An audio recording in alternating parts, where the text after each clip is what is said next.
എല്ലാവർക്കും ലണ്ടൻ വിശേഷത്തിന്റെ മറ്റൊരു എപ്പിസോഡിലേക്ക് സ്വാഗതം. നമ്മുടെ കൂടെ ഇന്ന് ഉള്ളത് UK ഒരു ഇലക്ട്രീഷ്യനായിട്ട് ജോലി ചെയ്യുന്ന സോബിനാണ്. അദ്ദേഹം മലയാളിയാണ്. അത് തന്നെ ഒരു വലിയ കാര്യമാണ്. UK മലയാളിയായിട്ടുള്ള ഇലക്ട്രീഷ്യന്മാരെ അല്ലെങ്കിൽ ഇലക്ട്രിക്കൽ ഫീൽഡിൽ ജോലി ചെയ്യുന്നവർ വിരലില് എണ്ണാവുന്നവർ പോലും ഇല്ല എന്നാണ് 22ഓളം വർഷം ഇലക്ട്രിക്കൽ ഫീൽഡിൽ ജോലി ചെയ്യുന്ന ഒരു ചന്ദ്രൻ എന്ന് പറഞ്ഞ ഒരു ചേട്ടൻ പറഞ്ഞത്. അപ്പോ ഈ ഒരു പർട്ടിക്കുലർ വ്യക്തി നമുക്ക് വളരെ ഇമ്പോർട്ടന്റ് ആയിട്ടുള്ള ഒരു വ്യക്തിയാണ്. അപ്പോ ലണ്ടൻ വിശേഷങ്ങളിലേക്ക് സോബിനെ സ്വാഗതം ചെയ്യുന്നു. സോബിൻ, വെൽക്കം. Thank you. അപ്പോ സോബിനെ കുറിച്ച് ഒരു ചെറിയൊരു ഇൻട്രൊഡക്ഷൻ തരാമോ? സോബിൻ എവിടെയാണ് സ്വദേശം, എവിടെയാണ് ജോലി ചെയ്യുന്നത്, എവിടെയാണ് ഉള്ളത് എന്നൊക്കെ? തീർച്ചയായിട്ടും. ആദ്യമേ ഞാൻ നാട്ടിലെവിടെയാണെന്ന് പറയാം. നാട്ടില് ഞാൻ കോഴിക്കോട് താമരശ്ശേരി കോടഞ്ചേരി എന്ന് പറയുന്ന സ്ഥലത്താണ്. അടിപൊളി. ബിരിയാണിയുടെ നാടാണ്. ഓക്കെ, തീർച്ചയായിട്ടും ഞങ്ങള് കോഴിക്കോടുകാർക്ക് ബിരിയാണി എന്ന് പറയുന്നത് ഒരു വികാരമാണ്. UK വന്നിട്ട് UK ഇപ്പൊ എവിടെയാണുള്ളത്? UK ഞാൻ വെയിൽസ് എന്ന് പറയുന്ന സ്ഥലത്ത് സ്വാൻസിയിലാണുള്ളത്. സ്വാൻസിയിലാണുള്ളത്. അപ്പൊ സ്വാൻസിയിൽ എത്തിയിട്ട് എത്ര വർഷത്തോളായി? ഇപ്പൊ കഴിഞ്ഞ ഡിസംബറിലാണ് വന്നത്. 1 വർഷവും 2 മാസവും കഴിഞ്ഞു. 1 വർഷവും 2 മാസവും കൊണ്ട് ഇലക്ട്രിക്കൽ ഫീൽഡിലാണ് ജോലി ചെയ്യുന്നത്. Very good. നല്ലൊരു അച്ചീവ്മെന്റ് ആണ്. വന്നൊരു 6 മാസം കഴിഞ്ഞപ്പോ തന്നെ ഇലക്ട്രിക്കൽ ഫീൽഡിൽ കിട്ടി. Good good good good. അപ്പോ എങ്ങനെയാണ് യൂറോപ്പിലോട്ട് എത്തിച്ചേർന്നത് എന്നും കൂടി ഒന്ന് പറയാമോ? അത് വൈഫ് ഇവിടെ NHS വർക്ക് ചെയ്യുന്നത്. Okay, very good. അപ്പം ആളുടെ ഡിപെൻഡന്റ് ആയിട്ടാണ് ഞാൻ വന്നത്. Okay, fine. അപ്പം ആക്ച്വലി എനിക്ക് നാട്ടിലെ സോളാറിന്റെ ബിസിനസ് ആണ്. സ്വന്തമായിട്ട് സോളാറിന്റെ ബിസിനസ് എന്ന് പറഞ്ഞതുകൊണ്ടാണ്. അടിപൊളി. ഓക്കെ, കോട്ടയത്ത് താമരശ്ശേരി ഒരു ബ്രാഞ്ച് ആയിരുന്നു ഉണ്ടായിരുന്നത്. ഓക്കെ, അപ്പൊ നാട്ടിലുള്ള ഒരു ബിസിനസ് അത് സ്റ്റോപ്പ് ചെയ്തിട്ടാണോ UK മൂവ് ചെയ്തത്, അതോ ഇപ്പോഴും റൺ ചെയ്യുന്നുണ്ടോ? താമരശ്ശേരിത്തത് ഞാൻ വിറ്റിട്ടാണ് പോരുന്നത്. കോട്ടയത്തുള്ളത് ഇപ്പോഴും റണ്ണിങ്ങിലാണ്. Okay, very good. അപ്പൊ ഈ യൂറോപ്പിൽ വന്നിട്ട് ഇപ്പൊ ബാക്ക്ഗ്രൗണ്ടിൽ കാണുന്നത് സോളാർ ആണല്ലോ. അപ്പൊ സോളാർ ഫീൽഡിലാണ് ജോലി ചെയ്യണത്. അടിപൊളി. നടുവിലാണ്. അതെ അതെ, ഇതൊരു 58 മെഗാവാട്ട് സോളാർ പ്രോജക്റ്റ് ആണ്.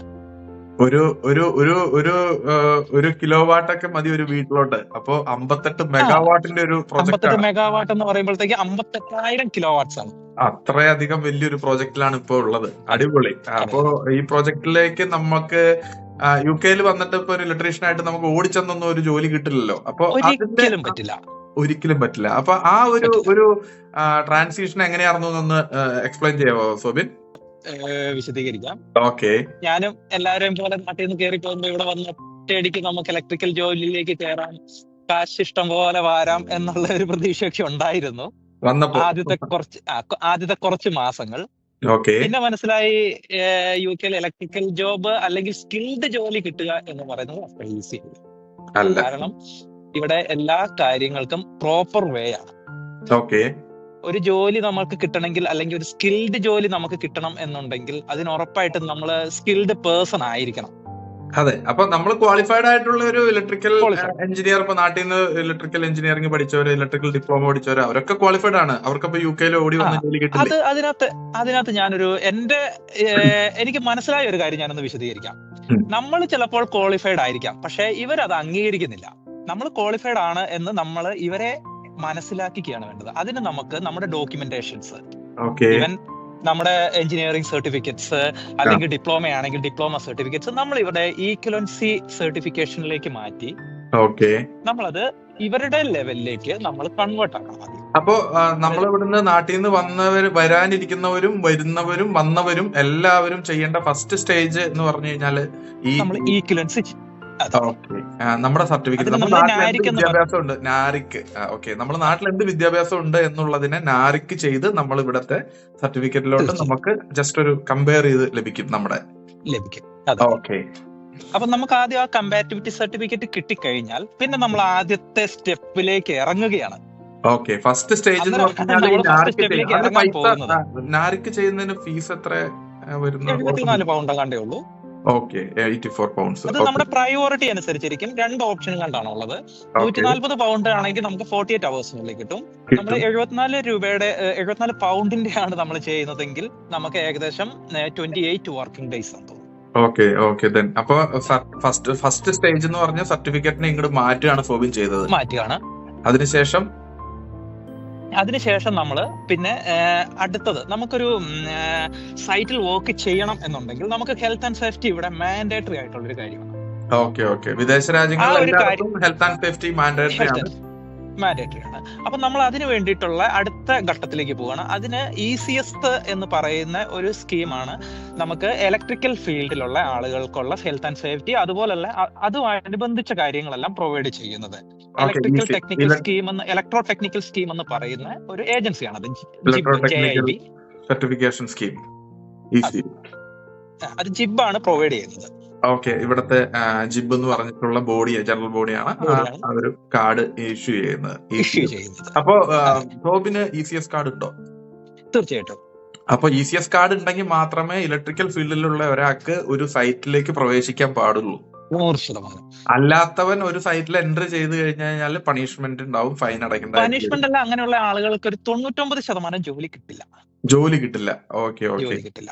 കാരണം നമ്മുടെ നാട്ടിലത്തെ പോലെയല്ല, കുറച്ചും കൂടി ഇവിടെ കുറച്ചും കൂടി കാര്യങ്ങൾ വ്യക്തമായിട്ടാണ് നടക്കുക. കുറച്ചും കൂടി സുതാര്യം എന്നൊക്കെ നമ്മൾ പറയില്ലേ, വ്യക്തമായിട്ടാണ് കാര്യങ്ങൾ നടക്കുക. നമ്മുടെ നാട്ടിൽ ഇപ്പം ആർക്കും എന്ത് വർക്കും ചെയ്യാം, അല്ലെങ്കിൽ എന്തെങ്കിലും കുറച്ച് അറിയാവുന്ന ആൾക്ക് എന്ത് വർക്ക്, ഇപ്പൊ ഇലക്ട്രിക്കലിന്റെ എന്തെങ്കിലും കുറച്ച് കാര്യങ്ങൾ അറിയാവുന്ന ആൾക്കാണെങ്കിൽ ഇലക്ട്രിക്കൽ വർക്ക് ചെയ്യാം. പ്ലംബിംഗ് കുറച്ച് അറിയാവുന്ന ആൾക്ക് പ്ലംബർ ആണ്. അതെ അതെ. പക്ഷെ ഇവിടെ അങ്ങനെയല്ല. ഇവിടെ എല്ലാത്തിനും പ്രോപ്പർ സർട്ടിഫിക്കേഷൻസ് മസ്റ്റ് ആണ്. Okay fine. അപ്പോ നമ്മളിപ്പോ ECS കാർഡ് ഒരെണ്ണം അച്ചീവ് ചെയ്യുക എന്നുള്ളത് ഒരു വലിയൊരു ടാർഗറ്റ്, വലിയൊരു ബുദ്ധിമുട്ടുള്ള ഒരു കാര്യമാണ്. അപ്പൊ ആ ECSന്റെ കാർഡ് എങ്ങനെയാണ് നേടിയത്? അല്ലെങ്കിൽ ആ ECS കാർഡ് ലഭിച്ച ഉടനെ തന്നെ ജോലി കിട്ടിയോ? അല്ലെങ്കിൽ അങ്ങനെയുള്ള കാര്യങ്ങളൊക്കെ എത്രത്തോളം ബുദ്ധിമുട്ടുണ്ടായിരുന്നു? അതിനെക്കുറിച്ച് പറഞ്ഞു കഴിഞ്ഞാൽ ഇതിനകത്ത് ഏറ്റവും വലിയൊരു കാര്യം ഇതൊന്നുമല്ല, നമുക്ക് പ്രോപ്പർ ആയിട്ടുള്ള ഗൈഡൻസ് ഇല്ലാത്തതാണ് ഇവിടുത്തെ ഏറ്റവും വലിയൊരു പ്രോബ്ലം. അപ്പൊ സോബിന് ഗൈഡൻസ് തരാനായിട്ട് ആരെങ്കിലും ഉണ്ടായിരുന്നോ? അന്നത്തെ സമയത്ത് ആരും ഇല്ലായിരുന്നു എന്ന് പറയുന്നത് തന്നെയാണ് ശരി. ഓക്കെ. ഒരു സമയം വരെ ആരും ഇല്ലായിരുന്നു. പിന്നെ എന്റെ വീടിന്റെ അടുത്തുള്ള ഒരു ഇലക്ട്രിക്കൽ ചെയ്യുന്ന ഒരു ചേട്ടനാണ് എന്നെ നല്ല രീതിയിൽ ഹെൽപ്പ് ചെയ്തത്. ഇവിടെ വെയിൽസിലുള്ള ആള്? വെയിൽസില്. Okay, very good. അപ്പൊ മലയാളി, അപ്പൊ നമ്മളിവിടെ ചാനൽ തുടങ്ങിയിട്ട് ഏകദേശം 1 വർഷത്തോളമായി. നമ്മുടെ ചാനലിൽ നമ്മുടെ ഗ്രൂപ്പ് 100-200 ഇലക്ട്രീഷ്യന്മാരെ നമ്മൾ ഇങ്ങനെ പുതുതായിട്ട് വാർത്തെടുത്തോണ്ടിരിക്കുന്നുണ്ട്. അത് നല്ലൊരു അച്ചീവ്മെന്റും കൂടിയാണ്. കാരണം അറിയത്തില്ലാത്ത കുറെ ആളുകളുണ്ട്. മീൻസ് നമ്മളൊരു പുതിയ രാജ്യത്ത് വരികയാണ്, നമുക്ക് അറിയത്തില്ല ഇവിടുത്തെ റെഗുലേഷൻസ് എന്താണ്, അല്ലെങ്കിൽ നമ്മൾ ഏത് ഘട്ടത്തിലൂടെ പോയി കഴിഞ്ഞാലാണ് നമുക്ക് പ്രോപ്പർ ആയിട്ട് ഒരു ഇലക്ട്രീഷ്യൻ അല്ലെങ്കിൽ ഒരു ഇലക്ട്രിക്കൽ ജോബ് അല്ലെങ്കിൽ ഇലക്ട്രിക്കൽ എഞ്ചിനീയർ ആയിട്ട് വർക്ക് ചെയ്യാൻ പറ്റുക എന്ന് നമുക്ക് അറിയത്തില്ല. Okay okay okay. അപ്പൊ ECS കാർഡ് നാരിക്ക് ചെയ്യണം എന്നുള്ളത് മനസ്സിലാക്കി നാരിക്ക് ചെയ്തു. അതാണ് ഏതൊരു വ്യക്തിയും ചെയ്യേണ്ട ഫസ്റ്റ് സ്റ്റേജ്. അന്നേരം എനിക്ക് ലെവൽ 4 എന്ന് പറയുന്ന ഒരു ഗ്രേഡ് കിട്ടി എനിക്ക്. ഓക്കെ, ലെവൽ 4 എന്ന് പറഞ്ഞിട്ട് നമ്മുടെ ഇവിടത്തെ അത് ഈക്വലന്റ് ആയിട്ട് ഇവിടത്തെ വിദ്യാഭ്യാസത്തിന് ഈക്വലന്റ് ആയിട്ട് അവർ അംഗീകരിക്കുവോ, അതോ ജസ്റ്റ് അവർ? അതെ, അത് അംഗീകരിച്ചുകൊണ്ടാണ് അവർ ലെവൽ 4 നമുക്ക് തരുന്നത്. ഓക്കെ. അതിനുശേഷം നമ്മൾ എങ്ങനെയാണ് ECS കാർഡിന് അപ്ലൈ ചെയ്യുന്നത്? അതിനെ കുറിച്ച് ഒരു ചെറിയൊരു രീതിയിൽ ഞാൻ ചെറിയൊരു കഥയായിട്ട് പറഞ്ഞു കഴിഞ്ഞാല്, ഞാൻ ലെവൽ 4 കിട്ടിക്കഴിഞ്ഞപ്പോ ഞാൻ വിചാരിച്ചോണ്ടിരുന്നത് ഇത് മതി, എല്ലാമായി. പക്ഷെ നമ്മൾ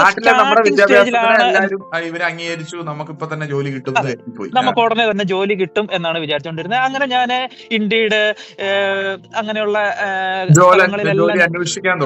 ജോലി അന്വേഷിച്ചുകൊണ്ടിരുന്നു. പക്ഷെ ഒരൊറ്റ കമ്പനികൾ പോലും നിർഭാഗ്യവശാൽ നമുക്ക് ഒരൊറ്റ ചാൻസും തന്നില്ല. ഓക്കെ. പിന്നെ കുറച്ച് നാള് നമുക്കൊരു പ്രസ്റ്റേഷൻ, അതായത് നമുക്ക് നമ്മുടെ സ്വന്തം പ്രൊഫഷണൽ വർക്ക് ചെയ്യാൻ പറ്റുന്നില്ല. ഒരു പ്രൊഫഷണൽ ആയിട്ടുള്ള ഒരാളെ സംബന്ധിച്ച് അറിയാം, നമുക്ക് പ്രൊഫഷണൽ ആയിട്ട് വർക്ക് നമ്മള് ഈ ഒരു ഫീൽഡിലും ഈ വീഡിയോസ് ഒക്കെ ചെയ്യാനുള്ള പ്രധാന മോട്ടിവേഷൻ എന്ന് പറഞ്ഞാൽ ഈ ഫ്രസ്ട്രേഷൻ തന്നെയാണ്. തീർച്ചയായിട്ടും. കാരണം നമുക്ക് ഇവിടെ ചൈൽഡ് കെയർ ഉള്ളവർക്ക് പ്രത്യേകിച്ച് മൺഡേ ടു ഫ്രൈഡേ ഒന്നും ജോലിക്ക് പോകാൻ പറ്റില്ല. അപ്പൊ അങ്ങനെയുള്ളവരെ സംബന്ധിച്ചിടത്തോളം ഈ ഒരു പ്രൊഫഷണലി ക്വാളിഫൈഡ് ആയിട്ടുള്ള വ്യക്തികൾ ഇവിടെ വന്നിട്ടുള്ള പലരും നമ്മുടെ ഗ്രൂപ്പിൽ തന്നെ ഏകദേശം 100-200ഓളം പേരുണ്ട് ഇപ്പോ ഈ ഇങ്ങനെ ജോലി അന്വേഷിക്കണവര്. അതെ അതെ. ഓക്കെ, അപ്പൊ തുടർന്നോളൂ. അപ്പം പിന്നെ അടുത്ത ഘട്ടം എന്താണെന്ന് നമ്മളിങ്ങനെ ഒരു ചോദ്യചിഹ്നത്തിൽ നിൽക്കുന്ന സമയത്ത് ആണ് ആളുടെ പേരും കൂടി ഞാനൊന്ന് ജസ്റ്റ് ഇൻട്രൊഡ്യൂസ് ചെയ്യാം. ബിനു എന്നാണ് ആളുടെ പേര്. ബിനു വെയിൽസിലുള്ള എന്റെ വീടിന്റെ അടുത്ത് തന്നെയുള്ള ഒരാളാണ്. ഓക്കെ. ആ ആളാണ് എനിക്ക് കുറെ ഗൈഡൻസ് തന്നത്. അതായത് എന്റെ കുറെ സംശയങ്ങൾ മാറ്റി തരിക, എന്നെ നല്ല രീതിയിൽ ഹെൽപ്പ് ചെയ്ത ഒരാളാണ്. ഓക്കെ. അതായത് ഒരു ന്യൂ കമറെ സംബന്ധിച്ച് ഉണ്ടാകുന്ന ഡൗട്ടുകളുടെ ഒരു 50% ക്ലിയർ ചെയ്ത് തന്നത് ആളാണ് ബിനു എന്ന് പറയുന്നത്. ഓക്കെ. അപ്പൊ അങ്ങനെ ഹെൽപ്ഫുൾ ആയിട്ടുള്ള മലയാളികളും ഉണ്ട്. തീർച്ചയായിട്ടും ഉണ്ട്, അങ്ങനെയുള്ളവരും ഉണ്ട്. അപ്പോ ബിനു എന്ന് പറഞ്ഞ ആള് ഇവിടെ ഇലക്ട്രീഷ്യൻ ആയിട്ട് തന്നെ ജോലി ചെയ്യുന്നതാണ്.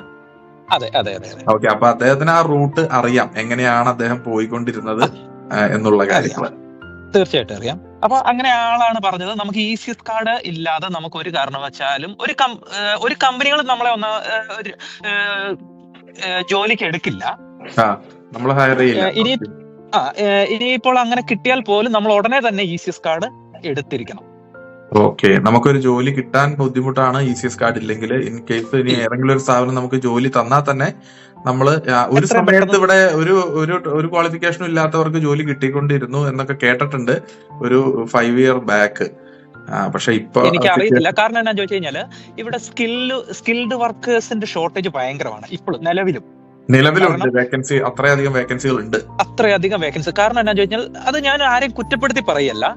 നമ്മുടെ മലയാളികളുടെ അല്ലെങ്കിൽ എന്താ പറയാ ഈ ഡിപ്പെൻഡഡ് വിസ വരുന്ന ഒട്ടുമിക്ക ആൾക്കാരും, അത് എല്ലാരും ഞാൻ അടച്ച് പറയല്ല, ഒട്ടുമിക്ക ആൾക്കാരും ഇവിടെ വന്നു കഴിയുമ്പോൾ ഒന്നെങ്കിൽ കെയർ ഹോം അല്ലെങ്കിൽ വെയർ ഹൗസ് ഇങ്ങനെയുള്ള ഏതെങ്കിലും ഒരു ചെറിയൊരു ജോലിയായിട്ട് അല്ലെങ്കിൽ അതിനകത്ത് ഒരു 10% അല്ല, ഒരു 50% പേരും അങ്ങനെയുള്ള ജോലികളിൽ ലോക്കായി പോകാനുള്ള കാരണം ഈ കുട്ടികൾ, ചൈൽഡ് കെയർ ഒരുപക്ഷെ അതുകൊണ്ടായിരിക്കാം എന്ന് തോന്നുന്നു. എന്നിരുന്നാലും അങ്ങനെ ചൈൽഡ് കെയർ ഇല്ലാത്തവര് പലരും ഈ പറഞ്ഞ പോലെ കെയർ ഹോമുകളിൽ സ്റ്റിക്ക് ഓൺ ആയിട്ട് നിൽക്കുന്നവരും ഉണ്ട്. അതെ അതെ. അപ്പൊ ഞാനിങ്ങനെ പ്രൊഫഷണലി സ്കിൽഡ് ആയിട്ടുള്ള ആളുകളെ ഒക്കെ ഞാൻ കാണുമ്പോൾ മാക്സിമം ഞാൻ പറയും, നിങ്ങൾ എങ്ങനെയെങ്കിലും നിങ്ങളുടെ സ്കിൽ അല്ലെങ്കിൽ എന്താ പറയുക നിങ്ങളുടെ പ്രൊഫഷനിലേക്ക് മാക്സിമം നിങ്ങൾ കയറുക. പക്ഷെ അന്നേരം ഒക്കെ ഇവർ പറയുന്ന ഒരു കാര്യമാണ്, ഇവിടെ അതൊക്കെ നടക്കുവോ? എന്തുകൊണ്ട് നടക്കില്ല? ഇവിടെയാണ് ഈസി. നമ്മുടെ നാട്ടിലത്തെ പോലെയല്ല, ഇവിടെ വളരെ ഈസിയാണ്. നമ്മളൊരു പ്രോപ്പർ വഴിയിലാണ് പോകുന്നത് എന്നുണ്ടെങ്കിൽ വളരെ ഈസിയാണ്. നമുക്ക് ഗൈഡൻസ് ചെയ്തു തരാനായിട്ട് ആരെങ്കിലും ഉണ്ടായിരിക്കണം. ഇപ്പൊ നമുക്കൊരു പ്ലാറ്റ്ഫോം ഉണ്ട്, ഒരു വാട്സ്ആപ്പ് ഗ്രൂപ്പ് ഉണ്ട്, എന്ത് ചർച്ചകളും. ഒരു പുതിയൊരാളൊരു സംശയം ചോദിച്ചു കഴിഞ്ഞാൽ പറഞ്ഞു കൊടുക്കാനായിട്ട് 100-100ഓളം അറിയാവുന്ന ആളുകളുണ്ട്.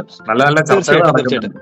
അല്ല, ആ ഒരു കാര്യത്തിൽ ഞാൻ സിവി ചേട്ടനെ അപ്രീഷിയേറ്റ് ചെയ്യാണ്. കാരണം എനിക്ക് പോലും പല അവസരങ്ങളിലും ഹെൽപ്ഫുൾ ആയിട്ടുണ്ട്. എനിക്ക് പോലും എന്ന് പറഞ്ഞു കഴിഞ്ഞാൽ ഞാനെല്ലാം ആയി എന്നുള്ള രീതിയിൽ പറഞ്ഞതല്ല. പല സമയങ്ങളിലും നമുക്ക് വളരെ ഹെൽപ്ഫുൾ ആയിട്ടുള്ള ഇൻഫർമേഷൻസ് ഗ്രൂപ്പിൽ നിന്ന് കിട്ടിയിട്ടുള്ളതാണ്. Okay, fine. അപ്പൊ നമ്മുടെ ലണ്ടൻ വിശേഷങ്ങൾ കൊണ്ട് അങ്ങനെ ഞാനും ഈ പറഞ്ഞ പോലെ പലരും കമന്റ് ഒക്കെ ആയിട്ട് നമുക്ക് വിളിച്ചു പറയാറുണ്ട്, ഫോണിൽ സംസാരിക്കും. ഞങ്ങൾ ഇങ്ങനെ യൂട്യൂബിൽ വീഡിയോ സെർച്ച് ചെയ്യുമ്പോൾ ഇലക്ട്രീഷ്യൻ ആയിട്ട് എങ്ങനെ UK ഒരു ജോലി നേടാന്ന് പറഞ്ഞ് സെർച്ച് ചെയ്യുമ്പോൾ ആരും മലയാളത്തിൽ ഒരു വീഡിയോ പോലും ചെയ്തിട്ടില്ല. ഞാൻ സെർച്ച് ചെയ്യുന്ന സമയത്ത് ഒറ്റ വീഡിയോസും ഇല്ല. പിന്നീട് ഞാൻ വീഡിയോസ് ചെയ്യാൻ തുടങ്ങി കഴിഞ്ഞപ്പോൾ അങ്ങനെ ഒരു വീഡിയോസ് വന്നു തുടങ്ങി. പലർക്കും ഒരാൾക്ക് ഗുണങ്ങളായി കഴിഞ്ഞു കഴിഞ്ഞാൽ അത് നമുക്കൊരു സന്തോഷമുള്ള കാര്യമാണ്. അപ്പോ ECS കാർഡ് എടുത്തു. ECS കാർഡിന് വേണ്ടിയിട്ട് പൈസ മുടക്ക് വന്നിരുന്നോ? ECS കാർഡിന് നമുക്ക് അതും പല തെറ്റിദ്ധാരണയിൽ നമ്മൾ കുറെ പൈസ കൊണ്ട് കളയുന്ന സിറ്റുവേഷൻസും ഉണ്ട്. ഓക്കെ, നോർമലി ഒരു ECS കാർഡ് നമ്മൾ എടുക്കാൻ വേണ്ടിയിട്ട് 2 സ്റ്റെപ്പുകളാണ് ഉള്ളത്. ഒന്ന് നമുക്കൊരു രണ്ട് സ്റ്റെപ്പാണ് നോർമലി ഉള്ളത്. ഞാൻ ആ 2 സ്റ്റെപ്പാണ് കംപ്ലീറ്റ് ചെയ്തത്. ഒന്നാമത്തെ സ്റ്റെപ്പ് എന്ന് പറഞ്ഞു കഴിഞ്ഞാൽ നമുക്കൊരു ഹെൽത്ത് ആൻഡ് സേഫ്റ്റിയുടെ അസസ്മെന്റ് ഉണ്ട്. ഓക്കെ, കൺസ്ട്രക്ഷൻ സൈറ്റിന്റെ അകത്തുള്ള സേഫ്റ്റി റിക്വയർമെന്റ്. അതെ, നമ്മൾ എന്തൊക്കെ കാര്യങ്ങളാണ് ശ്രദ്ധിക്കേണ്ടത്, വർക്ക് അറ്റ് ഹൈറ്റ്, ഇങ്ങനെയുള്ള കുറച്ച് കാര്യങ്ങളെ കുറിച്ചോട്ടെ, ഇലക്ട്രിക്കൽ ഷോക്കിനെ കുറിച്ചുള്ള കാര്യങ്ങൾ, നമ്മൾ ഒരു സൈറ്റിൽ നമ്മൾ എത്ര വോൾട്ടേജ് ആണ് അവിടെ വർക്ക് ചെയ്യേണ്ടത്, അതായത് വർക്കിംഗ് എക്യുപ്മെന്റ്സ് എത്ര വോൾട്ടേജ് ആണ് ഇവിടുത്തെ എക്യുപ്മെന്റ്സ് എല്ലാം. അങ്ങനെയുള്ള നമ്മുടെ നാട്ടിലെ ചിന്താഗതി കൊണ്ടായിരിക്കും ഇവിടേക്ക് വരിക. ഒരിക്കലും പാടില്ല. നമ്മൾ ഒരു എക്സ്റ്റൻഷൻ കുത്തി നമ്മൾ കറണ്ട് എടുക്കുന്ന പരിപാടി നടക്കില്ല. നമ്മൾ ഉറപ്പായിട്ട് ഇവിടെ ഒരു കറണ്ട് ട്രാൻസ്ഫോമർ വെച്ച് നമ്മൾ സ്റ്റെപ്പ് ഡൗൺ ചെയ്തിട്ട് വേണം നമ്മൾ ഇവിടെ ഉപയോഗിക്കാനായിട്ട്. ഓക്കെ, അപ്പൊ ഇങ്ങനെയുള്ള കുറെ പ്രിൻസിപ്പിൾസ് അതിനകത്തുണ്ട്. ഒരു ക്വാളിഫിക്കേഷൻ നേടണം. തീർച്ചയായിട്ടും ആ ഒരു ക്വാളിഫിക്കേഷൻ അത് വലിയൊരു ബുദ്ധിമുട്ട് പിടിച്ച ഒരു കാര്യമൊന്നുമല്ല. നമ്മൾ അത് കറക്റ്റ് ആയിട്ടൊന്ന് വായിച്ച്, കാരണം അവർ സ്റ്റഡി മെറ്റീരിയൽ നമുക്ക് തരും, നമ്മളത് കറക്റ്റ് ആയിട്ട് ഇരുന്ന് വായിച്ച് പഠിച്ചു കഴിഞ്ഞു കഴിഞ്ഞാൽ നമുക്ക് ഉറപ്പായിട്ടും ആ ഒരു അസസ്മെന്റ് ക്യാച്ച് ചെയ്യാവുന്നതേ ഉള്ളൂ. വലിയ ബുദ്ധിമുട്ടുള്ള കാര്യമൊന്നുമല്ല. സേഫ്റ്റി എക്സാമിന് ഫീസ് ഉണ്ടായിരുന്നോ? തീർച്ചയായിട്ടും അതിന് 55 പൗണ്ടാണ് വരുന്നത്. 55 പൗണ്ടിന്റെ സേഫ്റ്റി എക്സാം നമ്മൾ പിന്നീട് സ്റ്റഡി മെറ്റീരിയൽ മേടിച്ച് പഠിക്കണം. അത് ഗൾഫിലൊക്കെ ജോലി ചെയ്യുന്ന പാസ്സാവുന്നുള്ളൂ. പേയ്മെന്റ് ചെയ്ത് കഴിഞ്ഞാൽ അന്നേരം തന്നെ നമ്മുടെ മെയിലിലേക്ക് അതിന്റെ സ്റ്റഡി മെറ്റീരിയൽ അവർ അയച്ചു തരും. പക്ഷെ വേറൊരു കാര്യം കൂടി ഉണ്ട്, 3 വർഷമാണ് അതിന്റെ കാലാവധി. ഓരോ 3 വർഷം കൂടുമ്പോഴും നമ്മൾ അത് ഉറപ്പായിട്ടും ഈ എക്സാം പിന്നെ നമ്മൾ റിപ്പീറ്റ് ചെയ്തുകൊണ്ടേയിരിക്കണം. അതെ അതെ, കാരണം റെഗുലേഷൻസ് എപ്പോഴും മാറുന്നതാണ്, അപ്ഡേഷൻസ് സംഭവിച്ചുകൊണ്ടിരിക്കും. അപ്പൊ ഓരോ സമയത്ത് സംഭവിക്കുന്ന റെഗുലേഷൻസ് അല്ലെങ്കിൽ അപ്ഡേഷൻസ് നമ്മൾ ഓരോ എക്സാമിലും നമ്മൾ കൂടുതലായിട്ട് പഠിച്ചുകൊണ്ടിരിക്കണം. ഇപ്പൊ ECS കാർഡ് എടുക്കാനായിട്ട് നമ്മൾ ഫസ്റ്റ് സ്റ്റെപ്പ് സേഫ്റ്റി ചെയ്തു, പിന്നീട് രണ്ടാമത്തെ step assessment ECS sorry assessment കഴിഞ്ഞു. ഇനി അടുത്തതെന്ന് പറഞ്ഞു കഴിഞ്ഞാൽ നമ്മൾ കാർഡിന് അപ്ലൈ ചെയ്യാണ്. ആ അസസ്മെന്റ് കിട്ടി കഴിഞ്ഞ് കഴിഞ്ഞാൽ നമ്മൾ അത് ഓട്ടോമാറ്റിക് ആയിട്ട് നമ്മുടെ ECSന്റെ പ്രൊഫൈലിലേക്ക് അത് അപ്ലോഡ് ആവും. അതിന്റെ കൂട്ടത്തിൽ നമ്മൾ ചെയ്യേണ്ടതെന്ന് പറഞ്ഞു കഴിഞ്ഞാൽ നമ്മുടെ ക്വാളിഫിക്കേഷൻസ് എല്ലാം അതിനകത്തേക്ക് അപ്ലോഡ് ചെയ്യുക എന്നുള്ളതാണ്. ഓക്കെ, നമ്മൾ ഈ നാരിക്കൊക്കെ ചെയ്ത് കിട്ടിയ സർട്ടിഫിക്കറ്റുകൾ വെച്ചിട്ട് അപ്ലോഡ് ചെയ്തു. അതെ, ഇനി നമ്മൾ എന്തെങ്കിലും UK എന്തെങ്കിലും നമ്മൾ വർക്ക് ചെയ്യോ അല്ലെങ്കിൽ എന്താ പറയുക എന്തെങ്കിലും പഠിക്കുകയോ ചെയ്തിട്ടുണ്ടെങ്കിൽ അതിന്റെയൊക്കെ ഡോക്യുമെന്റ്സ് നമുക്ക് ഇതിൽ തന്നെ അപ്ലോഡ് ചെയ്യാൻ പറ്റും. ഓക്കെ, അങ്ങനെ ECS കാർഡിന്റെ ഗോൾഡ് കാർഡ്, വൈറ്റ് കാർഡ്, അങ്ങനെ പല പല കാർഡുകൾ ഉണ്ടല്ലോ. ഏത് കാർഡാണ് ലഭിച്ചത്? എനിക്ക് ഇതിനകത്ത് വൈറ്റ് കാർഡാണ്. അക്കാദമിക്കലി ക്വാളിഫൈഡ് ഇലക്ട്രിക്കൽ എഞ്ചിനീയർ എന്ന് പറയുന്ന ഒരു കാർഡാണ് എനിക്ക് കിട്ടിയിരിക്കുന്നത്. ഓക്കെ, അപ്പോ അക്കാഡമിക്കലി ക്വാളിഫൈഡ് ഇലക്ട്രിക്കൽ എഞ്ചിനീയർ എന്ന് പറഞ്ഞിട്ടുള്ള ഒരു കാർഡ് നേടാനായിട്ട് സോബിന് വേണ്ടി വന്ന രണ്ട് സ്റ്റെപ്പ്. ഒന്ന്, HSCയുടെ എക്സാം പാസ്സായി. രണ്ട്, ഈ ECS കാർഡിനുള്ള ആപ്ലിക്കേഷൻ പ്രോസസ് ചെയ്തു. ഇത് രണ്ടും പ്രോസസ് ചെയ്യാം, അത്രേ ഉള്ളൂ. അതായത് നമ്മൾ രണ്ടാമത്തെ പ്രൊസീജിയർ എന്ന് പറഞ്ഞു കഴിഞ്ഞാൽ നമ്മൾ കാർഡ് അപ്ലൈ ചെയ്യുക എന്നുള്ളതാണ്. ക്വാളിഫിക്കേഷൻസ് എല്ലാം നമ്മൾ അപ്ലോഡ് ചെയ്യുന്നതിനും ഫീസ് ഉണ്ടല്ലോ. കാർഡ് അപ്ലൈ ചെയ്യുന്നതിനാണ് ഫീസ്. അതാണ് രണ്ടാമത്തെ ഘട്ടം എന്ന് പറഞ്ഞത്. രണ്ടാമത്തെ ഘട്ടത്തിലാണ് നമ്മൾ കാർഡ് അപ്ലൈ ചെയ്യുന്നത്. ആ സമയത്ത് നമ്മൾ 55 പൗണ്ട് എഗെയിൻ നമ്മൾ അടയ്ക്കണം. ടോട്ടൽ 110 പൗണ്ടാണ് വരുന്നത്. തീർച്ചയായിട്ടും. അപ്പോ ഇത് രണ്ടും കഴിഞ്ഞു കഴിഞ്ഞാൽ അക്കാഡമിക്കലി ക്വാളിഫൈഡ് ആയിട്ടുള്ള ഒരു ECS കാർഡ് കിട്ടി. അതിന്റെ ഇടയ്ക്ക് ഞാൻ കുറച്ച് കാര്യങ്ങളും കൂടി പറയാം. അതായത് നമ്മൾ ഈ സർട്ടിഫിക്കേഷൻസ് അല്ലെങ്കിൽ നമുക്ക് കിട്ടിയിരിക്കുന്ന ക്വാളിഫിക്കേഷൻസ് നമ്മൾ അപ്ലോഡ് ചെയ്യുന്ന സമയത്ത് അവരത് റിവ്യൂ ചെയ്ത് എടുക്കുക എന്ന് പറയുന്നത് തന്നെ നമുക്ക് വലിയൊരു കഷ്ടപ്പാട് പിടിച്ചൊരു പണിയാണ്. ബിക്കോസ് അതിന്റെ കാരണം എന്നാന്ന് ചോദിച്ചു കഴിഞ്ഞാല് നമ്മുടെ നാട്ടിലത്തെ ക്വാളിഫിക്കേഷൻസ് ആണ് ഇവരിത് നോക്കുന്നത്. നമ്മളിപ്പോ ഈക്വലൻസി എടുത്താൽ പോലും അവർക്ക് കുറെ കാര്യങ്ങളിൽ ലിമിറ്റേഷൻസ് ഉണ്ട്. അതൊരു എന്റെ അറിവിൽ അതൊരു AI വെച്ചിട്ടാണ് അത് അവര് ഡിറ്റക്ട് ചെയ്യുന്നത്. ഒരാളല്ല അത് വെരിഫൈ ചെയ്യുന്നത് കമ്പ്യൂട്ടറുകളാണ് ചെയ്യുന്നത്. അപ്പൊ പല സമയത്തും ഇതിങ്ങനെ അണ്ടർ റിവ്യൂ എന്നിങ്ങനെ പറഞ്ഞു നിൽക്കുള്ളൂ. ഇത് മുന്നോട്ട് പോകില്ല. പല ആളുകൾക്ക് ഇപ്പൊ നമ്മുടെ ഗ്രൂപ്പിലുള്ള പല ആളുകളും ഫേസ് ചെയ്തുകൊണ്ടിരിക്കുന്ന ഒരു പ്രോബ്ലം ആണത്. അണ്ടർ റിവ്യൂവിൽ നിൽക്കുകയായിരിക്കും. ചിലപ്പോൾ 2-3 ആഴ്ചയോളം ഇതിങ്ങനെ അണ്ടർ റിവ്യൂവിൽ നിൽക്കുകയായിരിക്കും. തീർച്ചയായിട്ടും. പക്ഷെ നമ്മളത് അവരെ വിളിച്ച് ഒരിക്കലും നമ്മൾ പ്രതീക്ഷ കൈവിടരുത്. നമ്മൾ ഇറങ്ങി കഴിഞ്ഞു കഴിഞ്ഞാൽ അതുകൊണ്ട് പിന്നെ തിരിച്ചു കയറാവുള്ളൂ. അപ്പൊ നമ്മൾ അവരെ വിളിച്ച്, ഞാനൊക്കെ കണ്ടിന്യൂ ആയിട്ട് അവരെ വിളിച്ച് നല്ല രീതിയിൽ ശല്യം ചെയ്താണ് ഈ ഒരു സാധനം നേടിയെടുത്തത്. അപ്പൊ എന്തായാലും കണ്ടിന്യൂസ് ആയിട്ട് നമ്മൾ അവരെ വിളിക്കുക, ഫോളോ അപ്പ് ചെയ്യുക. നമുക്ക് അണ്ടർ റിവ്യൂ കഴിഞ്ഞു കഴിഞ്ഞാൽ നമുക്ക് ECS കാർഡിന്റെ academically qualified under review complete ആയി കഴിഞ്ഞാൽ ഇലക്ട്രിക്കൽ എഞ്ചിനീയർ എന്ന് പറഞ്ഞിട്ട് ഒരു സർട്ടിഫിക്കറ്റ് നമുക്ക് കിട്ടും. സർട്ടിഫിക്കേഷൻ അല്ല, ഒരു കാർഡ് നമുക്ക് കിട്ടുകയാണ്. ഒരു ATM കാർഡിന്റെ സെയിം സൈസിലുള്ള ഒരു കാർഡ് നമുക്ക് തരികയാണ് അവര്. ഓക്കെ, ഈ കാർഡ് ECS കാർഡ് ലഭിച്ചു കഴിഞ്ഞിട്ട് ജോലി വേഗം കിട്ടിയോ? അത് ഒരു പരിധിവരെ എന്റെ ലക്കും കൂടി ആയിരിക്കും കേട്ടോ. ഞാനിവിടെ താമസിക്കുന്നതിന്റെ തൊട്ടടുത്ത് തന്നെ ഒരു സോളാർ പാടം വർക്ക് അന്നേരം നടന്നുകൊണ്ടിരിക്കുകയായിരുന്നു. അന്നേരം ഒരു പരിധിവരെ എന്റെ ഭാഗ്യം കൊണ്ടും കൂടി ആയിരിക്കാം ആ ഒരു സമയത്ത് അവിടെ സോളാർ എക്സ്പീരിയൻസ്ഡ് ആയിട്ടുള്ള ആൾക്കാരെ തപ്പിക്കൊണ്ടിരിക്കുകയായിരുന്നു അവര്. ആ ഒരു സമയത്താണ് എനിക്ക് ECS കാർഡ് കിട്ടി. ഞാൻ ഇൻഡീഡ് വഴി അന്വേഷിച്ച് കഴിഞ്ഞപ്പം ഇങ്ങനെ ഒരു കമ്പനി ഉണ്ട്. അവിടെ ഞാൻ എന്റെ CVയും കാര്യങ്ങളെല്ലാം അയച്ചു കൊടുത്തു. അവരെ ഇന്റർവ്യൂവിന് വിളിച്ചു. ഇന്റർവ്യൂവിൽ അവർ ആകപ്പാടെ ചോദിക്കുന്ന കുറച്ച് കാര്യങ്ങൾ എന്ന് പറഞ്ഞു കഴിഞ്ഞാൽ അവർക്ക് സോളാറിനെ കുറിച്ച് മാത്രമാണ് അറിയേണ്ടത്. സോളാർ കമ്പനി ആയതുകൊണ്ട് സോളാർ കമ്പനി ആയതുകൊണ്ട് അപ്പം സോളാറിനെ കുറിച്ച് നമുക്ക് എക്സ്പീരിയൻസ് ഉള്ളത് കൊണ്ടും ഒരു 9 വർഷത്തെ എനിക്ക് സോളാർ എക്സ്പീരിയൻസ് ഉള്ളത് കൊണ്ടും നമുക്ക് പെട്ടെന്ന് തന്നെ ജോലി കിട്ടി. പിന്നെ വേറൊരു കാര്യം എന്നാ ചോദിച്ചു കഴിഞ്ഞാൽ എന്നെ വളരെ ഇംപ്രസ് ചെയ്തൊരു കാര്യം എന്നാ ചോദിച്ചു കഴിഞ്ഞാൽ സാലറിയാണ്. സാലറി അതിലേക്കാണ് വരുന്നത്. നമ്മളിപ്പോ ഈ തണുപ്പത്ത് കിടന്ന് നമ്മൾ പണിയെടുക്കുമ്പോൾ നമുക്ക് അതിനുള്ള വർത്തായിട്ടുള്ള കൂലി ലഭിക്കുന്നുണ്ടോ എന്നുള്ളതും കൂടി അറിയണം. പക്ഷെ എന്നെ സംബന്ധിച്ച് എനിക്ക് അതൊന്നും ആയിരുന്നില്ല എന്റെ ആഗ്രഹങ്ങള്. കാരണം എനിക്ക് എന്റെ പ്രൊഫഷനിൽ കയറിയാൽ മതി, അത് സാലറി എനിക്കൊരു മാറ്ററേ അല്ലായിരുന്നു അന്നേരം. എന്നാലും നമുക്ക് മണിക്കൂറിൽ എത്ര പൗണ്ട് ലഭിക്കുന്നുണ്ട് അത് ഞാനൊന്ന് പറയാം. കാരണം ഞാനിവിടെ ഇന്റർവ്യൂ കഴിഞ്ഞപ്പോൾ ഞാൻ അന്നേരം ഒരു 11, കാരണം നമ്മുടെ നാഷണൽ വേജസ് എന്ന് പറയുന്നത് 11.5 പൗണ്ടാണ്. നമുക്ക് അത്രയും തന്നില്ലെങ്കിലും കുഴപ്പമില്ല, 10 കിട്ടിയാലും മതി. കാരണം പ്രൊഫഷണൽ വർക്ക് ചെയ്യാം. അതെ, ഇച്ചിരി കുറഞ്ഞാലും കുഴപ്പമില്ല, നമുക്കൊരു ജോലി കിട്ടിയാൽ മതി, അത് പ്രൊഫഷണൽ ജോലി കിട്ടിയാൽ മതി. സ്വന്തം പ്രൊഫഷണൽ വർക്ക് ചെയ്യാം എന്നുള്ള ഒരു ഇതിലാണ് നമ്മൾ അവിടെ ചെല്ലുന്നത്. ഇനിയിപ്പോ എത്രയാണെന്ന് പറഞ്ഞാലും ഞാൻ അവിടെ വർക്ക് ചെയ്യും എന്നുള്ളൊരു, കാരണം നമ്മൾ ഒരു 6-7 മാസം കൊണ്ട് മനസ്സ് വല്ലാതെ മടുത്തു പോകും. മടുത്തു പോകും. അത് തണുപ്പുണ്ട്, മടുത്തു പോകും. ഇവിടുത്തെ തണുപ്പും പിന്നെ നമ്മൾ പ്രൊഫഷണൽ ജോലിക്ക് അതല്ല, ഇറങ്ങാൻ പറ്റാത്തതിന്റെ ഡിപ്രഷൻ. നമുക്ക് പ്രൊഫഷണൽ ജോലിക്ക് ചെയ്യാൻ പറ്റാത്തതിന്റെ ഒരു ഫ്രസ്ട്രേഷൻ കാരണം നമ്മൾ മനസ്സുവല്ലാതെ മടുത്തിരിക്കുകയാണ്. അങ്ങനെ എങ്ങനെയെങ്കിലും നമുക്ക് നമ്മുടെ പ്രൊഫഷനിൽ കയറിയാൽ മതി എന്നുള്ള ഒരു രീതിയിലേക്ക് നമ്മൾ മനസ്സിനെ അങ്ങ് എത്തിക്കും. 10 പൗണ്ട് കുറഞ്ഞാലും കുഴപ്പമില്ല, അല്ലെങ്കിൽ 1 പൗണ്ട് കുറഞ്ഞാലും കുഴപ്പമില്ല. പയ്യെ ഒരു 6 മാസത്തെ എക്സ്പീരിയൻസ് ആയതിനു ശേഷം എനിക്ക് കുറച്ച് സാലറി കിട്ടിയാൽ മതി എന്നുള്ള രീതിയിലേക്കാണ് നമ്മുടെ മനസ്സ് അന്നേരം നിൽക്കുന്നത്. സെയിം രീതി തന്നെയായിരുന്നു ഞാൻ. അപ്പോൾ ഞാൻ ഇന്റർവ്യൂവിന് ചെന്നു. എനിക്ക് കുറച്ച് ലാംഗ്വേജ് പ്രോബ്ലംസ് ഉണ്ടായിരുന്നു, കാരണം ഇവരുടെ ആക്സെന്റും കാര്യങ്ങളെല്ലാം നമുക്ക് പെട്ടെന്ന് ക്യാച്ച് ചെയ്യാൻ പറ്റില്ല. അതെ, അത് വെൽഷ് ആവുമ്പോ പറയും വേണ്ട, ഇംഗ്ലീഷിനെക്കാളും ബുദ്ധിമുട്ടാണ് വെൽഷ്. കുറച്ചും കൂടി ബുദ്ധിമുട്ടാണ് വെൽഷ്. അപ്പോൾ ഇന്റർവ്യൂ കഴിഞ്ഞു. അവര് സാലറിയുടെ കാര്യം പറഞ്ഞു. എന്നോട് പറഞ്ഞു, ഞാൻ കയറുന്ന സമയത്ത് 17 ആണെന്നാണ് പറഞ്ഞത്. അപ്പം ഞാൻ വിചാരിച്ചു 17. ഞാൻ വിചാരിച്ചു 7 ആണോ എന്ന് എനിക്കൊരു ചെറിയ ഡൗട്ട് അന്നേരം. കാരണം എന്നെ സംബന്ധിച്ച് പുതിയതായിട്ട് UK വന്ന ഒരാൾക്ക് 17 കിട്ടാനുള്ള ഒരു യോഗ്യത ഉണ്ടോ എന്ന് നമ്മൾ അന്നേരം ചിന്തിച്ചു പോയി. ഞാൻ അങ്ങനെ അഗൈൻ അവരോട് 2 പ്രാവശ്യം ചോദിച്ച് മേക്ക് ഷുവർ ചെയ്യാണ് ചെയ്തത് 17 പൗണ്ട് തന്നെ ആണോ എന്ന്. മണിക്കൂറിന് 17 പൗണ്ട് വീതം നമുക്ക് ലഭിക്കുന്നുണ്ട്. അപ്പൊ ഒരു നേഴ്സിന്, വൈഫിന് അത്രയും പൗണ്ട് കിട്ടുന്നുണ്ടാവില്ലല്ലോ. നോർമലി NHS വർക്ക് ചെയ്യുന്ന ഔട്ടർ ലണ്ടൻ ആയിട്ടുള്ള ആളുകൾക്കെല്ലാം ഒരു 15 പൗണ്ട് വരെയൊക്കെയാണ് നോർമലി കിട്ടുന്നത്. 15 പൗണ്ട് വരെയാണ് കിട്ടുന്നത്. അപ്പൊ ഇലക്ട്രിക്കൽ ഫീൽഡിൽ നമ്മളൊരു ജോലിക്ക് ഇറങ്ങിയ മിനിമം ഒരു ബേസ് ക്വാളിഫിക്കേഷൻ ഉള്ള ആൾക്ക് പോലും ഈ ഒരു റേഞ്ചിൽ നമുക്ക് കിട്ടും. നമുക്ക്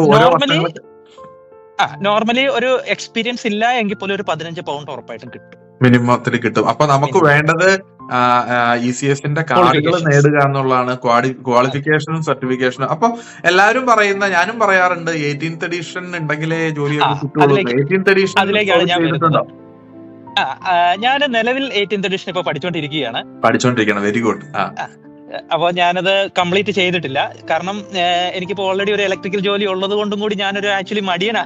ഇതുകൊണ്ടും ഞാൻ അതിങ്ങനെ പോസ്റ്റ്പോൺ ചെയ്തുകൊണ്ട്. മടിയനാന്ന് പറയരുത്, കാരണം നമ്മളെ പോലെയുള്ള 10-200 പേര് ഇവിടെ മടി പിടിച്ചിരിക്കുന്നുണ്ട്. അന്നേരമാണ് നിങ്ങൾ ഫീൽഡിൽ ജോലി ചെയ്യുന്നത്. അപ്പൊ 18th എഡിഷന്റെ ക്വാളിഫിക്കേഷൻ ഇല്ലാതെ തന്നെ നിങ്ങൾ ഫീൽഡിൽ നിങ്ങൾ ജോലി ചെയ്യുന്നുണ്ട്, ഇലക്ട്രിക്കൽ ഫീൽഡില്. തീർച്ചയായിട്ടും. ഓക്കെ, അപ്പൊ സോബിൻ തരാമോ? തീർച്ചയായിട്ടും. ഞാനിവിടെ ഇപ്പൊ നിൽക്കുന്ന സ്ഥലത്തുള്ളത് ഞാനൊന്ന് കാണിക്കാം. Okay, fine. ലവ്ലി. നമ്മുടെ നെടുമ്പാശ്ശേരി എയർപോർട്ട് പോലെ, എയർപോർട്ടിന്റെ സോളാർ പാനലുകൾ കിടക്കുന്ന പോലെ. അതെ, ഇതാണ് നമ്മുടെ ഇൻവെർട്ടർ സിസ്റ്റം വരുന്നത്. ഇത് നമുക്ക് വരുന്നത് സ്ട്രിംഗ് ഇൻവെർട്ടേഴ്സ് ആണ് വരുന്നത്. ഇത് നമുക്ക് DC സൈഡിൽ വരുന്നത് 98 ഇൻവെർട്ടേഴ്സ് ആണ് വരുന്നത്. ഇതിങ്ങനെ നമ്മൾ നോക്കിയാൽ നോക്കത്ത ദൂരത്തോളം ഇങ്ങനെ നമുക്ക് സോളാർ പാനലുകൾ നിൽക്കുന്നത് കാണാം. വീഡിയോയിൽ അത് ഫുൾ ആയിട്ട് വിസിബിൾ ആയിരിക്കില്ല. ഇത് നമുക്ക് പ്രൊഫഷണലി ജോലി അറിയാവുന്നവർക്ക് ഇത് ജസ്റ്റ് കണ്ടാൽ മതി. അപ്പൊ നമ്മുടെ ചാനലിൽ കാണുന്നവർക്ക് എല്ലാവർക്കും ഈ ഒരു വീഡിയോ പ്രചോദനമാകട്ടെ. എത്രയും പെട്ടെന്ന് ഇലക്ട്രിക്കൽ ഫീൽഡിലേക്ക് എല്ലാവരും ജോലിക്ക് ഇറങ്ങട്ടെ എന്ന് നമുക്ക്. അതിന്റെ ഇടയ്ക്ക് ഞാൻ ഒരു കാര്യം കൂടി പറഞ്ഞോട്ടെ? ഓക്കെ, പറയൂ. നമ്മൾ ECS കാർഡ് കിട്ടിയതിന് ശേഷം എല്ലാം ആയി എന്ന് ഒരിക്കലും വിചാരിക്കരുത്. അതൊരു ഫസ്റ്റ് സ്റ്റെപ്പ് മാത്രമാണ്. അവിടെ നിന്നാണ് പിന്നെ നമ്മൾ അടുത്ത സ്റ്റെപ്പുകൾ ഇങ്ങനെ എടുത്തുകൊണ്ടേ ഇരിക്കേണ്ടത്. 18th edition, inspection and testing, solar course ഉണ്ട്, EV കോഴ്സുകളുണ്ട്. ഇങ്ങനെയുള്ള കുറെ കോഴ്സുകൾ ഇതിന്റെ പുറകെ മുന്നിലേക്ക് കിടപ്പുണ്ട്. അപ്പം ഇതെല്ലാം എടുത്തു കഴിഞ്ഞാൽ നമ്മളൊരു ക്വാളിഫൈഡ് പേഴ്സൺ ആകും. ആ ക്വാളിഫൈഡ് പേഴ്സൺ ആയി കഴിഞ്ഞാൽ നമുക്ക് ഗോൾഡ് കാർഡ് പോലുള്ള കാർഡുകൾ കിട്ടിക്കഴിഞ്ഞാൽ നമ്മൾ വെറുതെ വീട്ടിലിരുന്നാൽ പോലും നമുക്ക് പൈസയാണ്. ഓക്കെ, അപ്പോ അത്രയധികം ഓപ്പർച്യൂണിറ്റീസ് ഉള്ള ഒരു മേഖലയാണിത്. നിങ്ങള് കെയർ ഹോമുകളിലോ അല്ലെങ്കിൽ വെയർ ഹൗസുകളിലോ തളർത്തിടരുത്, ഒരിക്കലും തളർത്തിയിടരുത്, ഒരിക്കലും ചെയ്യരുത്. കാരണം ഒത്തിരി ഓപ്പർച്യൂണിറ്റീസ് ഉണ്ട്. നമ്മൾ ഇറങ്ങി കഴിഞ്ഞാൽ ആദ്യത്തെ ആ ഒരു ബുദ്ധിമുട്ട് ഒഴിച്ചാൽ പിന്നെ ഒരു ബുദ്ധിമുട്ടുമില്ല. എന്തായാലും സോബിൻ നമ്മുടെ ഗ്രൂപ്പില് വളരെയധികം ഹെൽപ്ഫുൾ ആയിട്ടുള്ള ഒരു മെമ്പറാണ്. നമ്മുടെ ലണ്ടൻ വിശേഷങ്ങളിൽ വന്നിട്ട് ഇത്രയധികം വിവരങ്ങൾ കൈമാറി തന്നതിന് നന്ദി. അതുപോലെ തന്നെ ഇലക്ട്രിക്കൽ ഫീൽഡില് ചൈൽഡ് കെയർ ഡിഫിക്കൽറ്റി ഇല്ലാത്തവർ എല്ലാവരും എത്രയും വേഗം ജോലിക്ക് ഇറങ്ങണമെന്നാണ് ഞങ്ങൾ എല്ലാവരും ആഗ്രഹിക്കുന്നത്. അപ്പൊ എന്തായാലും once again thank you Sobin, ഇങ്ങനെ ഒരു വീഡിയോ ചെയ്യാൻ സഹായിച്ചതിനും അതുപോലെ തന്നെ സോബിന്റെ കിട്ടിയ എക്സ്പീരിയൻസുകൾ മറ്റുള്ളവർക്ക് ഷെയർ ചെയ്ത് കൊടുക്കാനുള്ള ഒരു മനസ്സ് കാണിച്ചതിനും. സാധാരണ ഒരുമാതിരിപ്പെട്ട ആരും ചെയ്യാത്ത കുറച്ച് കാര്യങ്ങളാണ് അതെല്ലാം. ഒന്ന്, നമ്മൾ ഏതെല്ലാം ഡിഫിക്കൽറ്റിയുടെയാണ് പോയത്, ആ ഡിഫിക്കൽറ്റി മറ്റൊരാൾക്കും കൂടി ഷെയർ ചെയ്ത് കൊടുത്തു കഴിഞ്ഞാൽ ആ വരുന്ന വ്യക്തിക്കും പെട്ടെന്ന് ആ ഒരു ഫീൽഡിലോട്ട് എത്തിച്ചേരാൻ സാധിക്കും എന്നുള്ള കാര്യം പലരും മറന്നു പോവുകയാണ്. ഇനി എന്തായാലും താങ്ക് യു വെരി മച്ച്. നമ്മുടെ ചാനല് സബ്സ്ക്രൈബ് ചെയ്യാനും ലൈക്ക് ചെയ്യാനും ഷെയർ ചെയ്യാനും മറക്കണ്ട. നന്ദി. Okay, thank you. Bye. By.